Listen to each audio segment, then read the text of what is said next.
మాజీ మంత్రి అంబటి రాంబాబుపై కేసు నమోదైంది. దీనికి సంబంధించిన బ్రేకింగ్ అప్డేట్. పోలీస్ విధులకు ఆటంకం కలిగించారని పట్టాభిపురం పిఎస్ కానిస్టేబుల్ చంగల్ రాయుడు ఫిర్యాదుతో అంబటితో పాటు పలువురిపై కేసు నమోదు చేశారు. 2 రోజుల క్రితం అంబటి ఆధ్వర్యంలో వైసీపీ కార్యకర్తలు పట్టాభిపురం పిఎస్ ఎదుట ఆందోళనకు దిగారు. తమ ఫిర్యాదులు తీసుకోవడం లేదంటూ వైసీపీ నేతలు గొడవ చేశారు. అయితే ఆందోళన చేస్తూ పోలీసులు విధులకు ఆటంకం కలిగించారంటూ కానిస్టేబుల్ చంగల్ రాయుడు ఫిర్యాదు చేయడంతో కేసు నమోదైంది.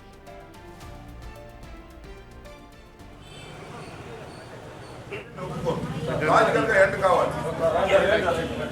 21వ తారీఖు మళ్ళా మేము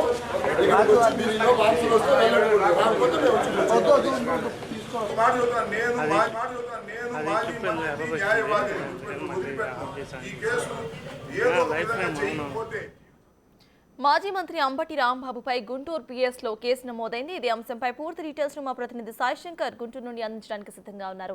సాయిశంకర్, చెప్పండి, అసలు అక్కడ అప్డేట్స్ ఏంటి? కేసు నమోదవడానికి కారణాలేంటి? గుంటూరులోని పట్టాపురం పోలీస్ స్టేషన్ లో ఈ డిసెంబర్ 17వ తారీఖున అంబటి రాంబాబుతో పాటు వైఎస్ఆర్సీపీకి సంబంధించినటువంటి నేతలందరూ కూడా ఆందోళన చేపట్టడం జరిగింది.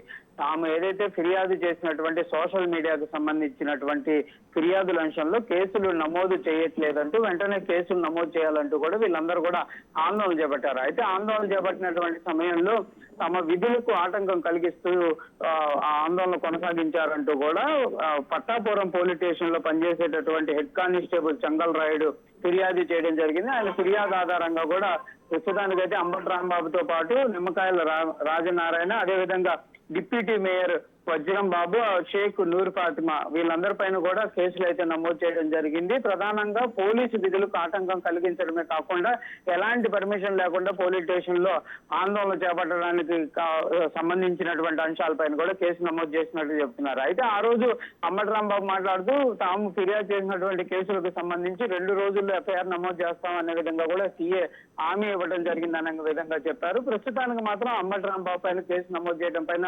వైసీపీ నేతలు కూడా కొంత ఆగ్రహాన్ని వ్యక్తం చేస్తున్నటువంటి పరిస్థితులు ఉన్నాయి. మరి ఈ కేసుకు సంబంధించినటువంటి అంశంలో వైఎస్ఆర్సీపీ నేతలు ఏ విధంగా ముందుకు వెళ్తారనే చూడాలి. పోలీసులు మాత్రం క్లియర్ గా చెప్తున్నారు, ఎవరైనా కూడా తమ విధులకు ఆటంకం కలిగిస్తే కంపల్సరీగా వారిపైన చట్టపరమైనటువంటి చర్యలు తీసుకోవడానికి తమకు చట్టం ఉంది కాబట్టి ఈ కేసును నమోదు చేయడం జరిగిందనే విధంగా కూడా వాళ్ళు క్లియర్ గా చెప్తున్నటువంటి పరిస్థితి ఉంది.